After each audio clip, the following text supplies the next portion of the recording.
Joey Logano has been the dominant car here in Dover in the Sunoco 150. We welcome you back. Mike Hogland and Dan Partis here. Natalie Taylor is down on pit road. Matt Kobaluk has been a big mover all the way up from 13th to 5th place. Michelle Theriot has had some problems, but back out on the track. Not the same for Brian Eichel. Let's go down to Natalie Taylor. You know, today in the pits, there's a few other faces added to these crews here. It's simply because the Busch E-Series has decided to designate today Honor Law Enforcement Today. So they decided to take race lovers and law enforcement officers and put them in the sport they love so they can see it up close and personal. And what better way to do it than letting them be part of the teams? Teams like Jeffrey Earnhardt, Sean Case, Matt Kobaluk, Jamie Olson, Mike Olson, and Peyton Sellers all have new members added to their teams today. And Michelle Theriot, well, her team took it a step further. They've changed their colors as well, which I'm sure Mike and Dan, you've been able to notice. Yeah, we have, and you know what? If it's law enforcement you're supporting and Glock is your sponsor, that's the one you want. That's the one you want to make a deal out of, absolutely. No better than that one. Well, Dan, any surprises to you in the first 45 laps of this race? Well, the big surprise is Brian Eichler's out in such a dominant car. Unfortunate for him. I don't think he's going to be a contender here. Looks like pit row's open, Mike. Looks like we may have a few cars headed down pit row. Let's talk about pit strategy. Do you wait for fuel? What about tires? Is it important to get right sides on? And when you put new rights on and have old lefts, how much of a difference does that make? Well, it's going to definitely help. Rights different, lefts. Car's going to handle extremely different. The guys that you see on pit road right now are the guys that's got handling issues. I mean, they're not here just to take their 4 tires, fuel up, and try and play strategy. Right now, as you see, wedge wrench, he's changing. He's raising the track bar on the 03 car. There's problems, you know, with these cars one way or the other, and they're trying to make some adjustments now. But normally, this would not be a scheduled pit stop. It's a little bit early. You need to wait till like lap 75, 85, somewhere in there, and then come in and make your changes, maybe up to 100. That way you know you can go the difference, and you also got really, really good tires. Maybe only 40, 50 laps on your tires, and you'll be good to go. Yeah, I don't see many teams changing tires. I do see them taking fuel and making adjustments as I look up and down pit road. Well, that's what we talked about. I don't think you'll see many changing tires right now. They may take a little fuel, then come back, take right sides, and then come back and take left sides. See Michelle Theriot down on pit row again. Now she took tires, and also you saw Jeff Anton taking tires, but the majority of the cars did not during that pit stops, as we have over 100 laps still to run here in the Sunoco 150. And you really want those tires good for those final laps if you're in a contention or you're in a contender to win this race. Yeah, you really do. You got to have good tires here. Last thing you want on a big fast track like Dover is to be slipping and sliding around. I mean, it's just no good feeling. And again, it starts to snowball. It's a snowball effect. As the tire gets hot, it just starts getting hotter and hotter and hotter. So you've got to keep this race car glued to the racetrack. Well, tomorrow here on HDNet, 7:30, it is MLS Soccer, the New England Revolution and the New York Red Bulls, an Eastern Conference matchup. Major League Soccer on HDNet tomorrow, 7:30 Eastern, 4:30 Pacific. Right now, you're watching the Sunoco 150, the final race of the year in NASCAR's Grand National Busch East Series. Getting word from NASCAR, 26 car, Scott Booley, too fast down pit row, so he's going to get pushed to the back. Here's John Freeman again, one of the more colorful cars we told you about his sponsor. Smash Mouth. Joey Logano has already wrapped up the championship. Rich Gould getting service on pit road.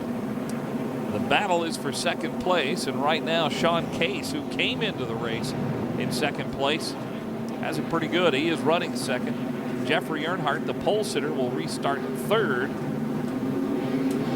and Peyton Sellers fourth. Made a move. 2 guys really, Matt Kobaluk and Eddie McDonald, I think, are 2 cars to watch as we go on this restart. Cars 40 and 48. Kobaluk has made his way up into the top 5, and McDonald is running 6th right now. There they are, 40 and 48. Chase Austin right behind him. He's 7th in that 66 car. Chase Austin's a guy who needs a good run. He finished 30th at New Hampshire. Had not only one, or to make that 2 top 10 runs this year in Stafford and Adirondack. Rusty Wallace's race car there. Chase has had an up-down year, but he's done extremely well in this series. Natalie, what you got on Jeffrey Earnhardt? Well, you know, this whole tire discussion, everyone's up in the air, and his crew chief, Earnhardt's crew chief, is telling him do what everyone else does. And Jeffrey's starting to get a little worried. He's saying, I'm trying to save, but he's wanting to come in. They're keeping him out as a result. And also his crew chief was asking him, hey, Jeffrey, what happened with that last restart? And Jeffrey, I'll not say the words that he used, but it's no secret he's not so strong there, so hopefully he'll be able to pick it up if we get going green here in a sec. You know, Dan, that's a good point to make, is that these guys are still learning how to drive this racetrack as the green is back out here at Dover. See, the one car, Jeffrey Earnhardt, having a little bit of trouble there on the restart, not able to get through the gearbox or just not hitting the synchronizing it right. But see, the Matt Kobaluk got a good run on him, passed him before he got down into turn one. So Jeffrey Earnhardt not so good on these restarts here at Dover. 4 cars got by Earnhardt on that restart. By the way, we're getting word from NASCAR. Once again, Ruben Pardo is going to have a pass-through penalty. That time he started the race in the wrong place. Not a good thing to do with NASCAR watching. Starting to get a little rubber work down in that second groove there also. Had Nextel Cup qualifying before we started our race, and a little bit different rubber, but now we're getting our bias ply rubber down. They're also Goodyear tires, so the compound's a little bit different, but not totally the same. So it does take a few, probably when I say a few, 20, 30 laps to get some good rubber down, the same type of rubber that we're racing on, and it does make a difference. Makes the car a little bit better for the corner. These are bias ply tires. The Nextel Cup and the NASCAR Busch Series all run radial tires, and it is a difference, a different feel to the race car, isn't it? Oh, it's totally different. I mean, guys that raced on bias plies love bias ply tires because they're very forgiving. They're a lot more forgiving. If you get the car a little bit sideways coming off the corner like you've seen some cars do here earlier in this race, you're able to save the race car. You can drive it like a dirt track car. On a bias ply, that doesn't happen. The car snaps real fast. When you turn to the right or to the left, that bias ply will roll over, that sidewall rolls over, then it catches, and it's just not good. These are a lot more forgiving tires, a lot funner to race on. Yeah, I was talking to some of the guys on pit road, Andy Santerre among them, who said, yeah, on these radial tires, you go about 30, 35 laps, and they're done. Here, you can go a good 60 laps as Earnhardt's coming back up, gets by Kobaluk. You could go 60, 80 laps. We're on lap 52, so they're about to get into that window where they're really going to need some tires. Yeah, they really are. Again, you know, we get within, 75 laps to go, they're really going to start slowing down a little bit, needing tires, definitely within 100. So, just as long as your car's set up and you got a good spring combination, you're not sliding the tire per se, it'll last. And that's what the driver's about. He's got to take care of his equipment. Again, listen to Joey Logano spot a little while ago saying, hey, take care of that equipment, take care of your tires, so important. Let's go down the Natalie. Joey Logano looks like he's running away with it, but he's still a little worried. He said he's tight in the center, especially coming off the turns. He's saying, Joey, don't worry about it. You're running away with it, so they're trying to relax him, even though he's feeling a little tightness with his car. Well, I'm sure he knows that he's leading the race, even though he's got a little tightness in that race car.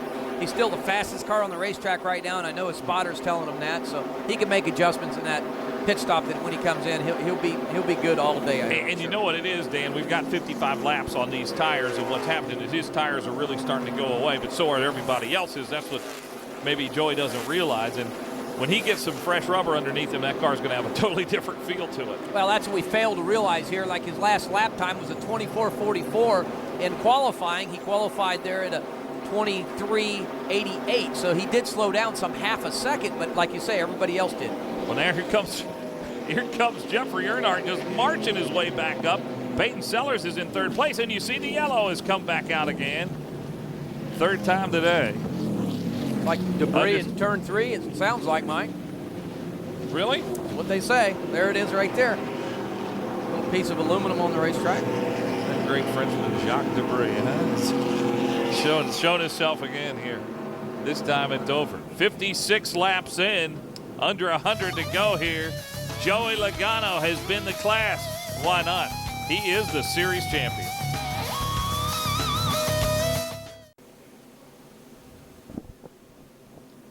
All of the leaders except for Joey Logano have made their way onto pit road, and the word is several are going to do different things. I see Peyton Sellers, he's putting right sides on. Those left sides are going on to Sean Case, who was running in second place. And fuel is going into the Jeffrey Earnhardt car. Down to Natalie. Yeah, guys, on the Sean Case car, he was talking to his crew chief, Andy, and said, I'm on the edge out here. I've got to do something. Andy told him, okay, we're going to go 3 rounds track bar and half rubber in the spring on the left rear. So hopefully that'll get Sean feeling a little more comfortable out there. Yeah, Sean's complaining of a loose condition there. Putting the spring rubber in that left rear will push down on that spring on that tire and glue that tire to the racetrack a little bit more to make it a little bit tighter off a corner exit. Obviously, Sean complaining the car a little bit loose off exit. Yeah, I want to remind everybody, too, that you can only do one thing. You can change left sides, you can change right sides, or you can put fuel in.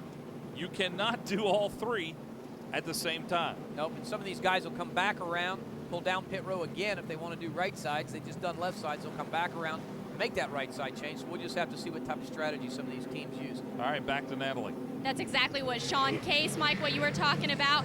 He's going to go ahead and make a couple of more laps and come back in for fuel. That'll give us all the way around to get fuel for the rest of the race.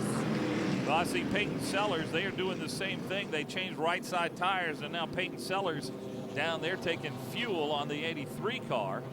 Same thing for Chase Austin and also Tim Andrews. They're actually going to chase left side tires. Andrews had made his way up into the top 10. So there's Peyton Sellers. What this is going to do, it is really going to shake up our lineup here when we go back green. It's going to be interesting to see, Dan, who made the right kind of changes and who's going to be able to march back up through the field here. Well, that's what the crew chiefs get paid for. I mean, it's all about strategy. Whether you take left sides, right sides, fuel, you got to take fuel to make it to the end. So obviously a lot of them took fuel the first time by, and then they're going to play the tire strategy from here on out. So, we'll just have to wait and just see how it unfolds.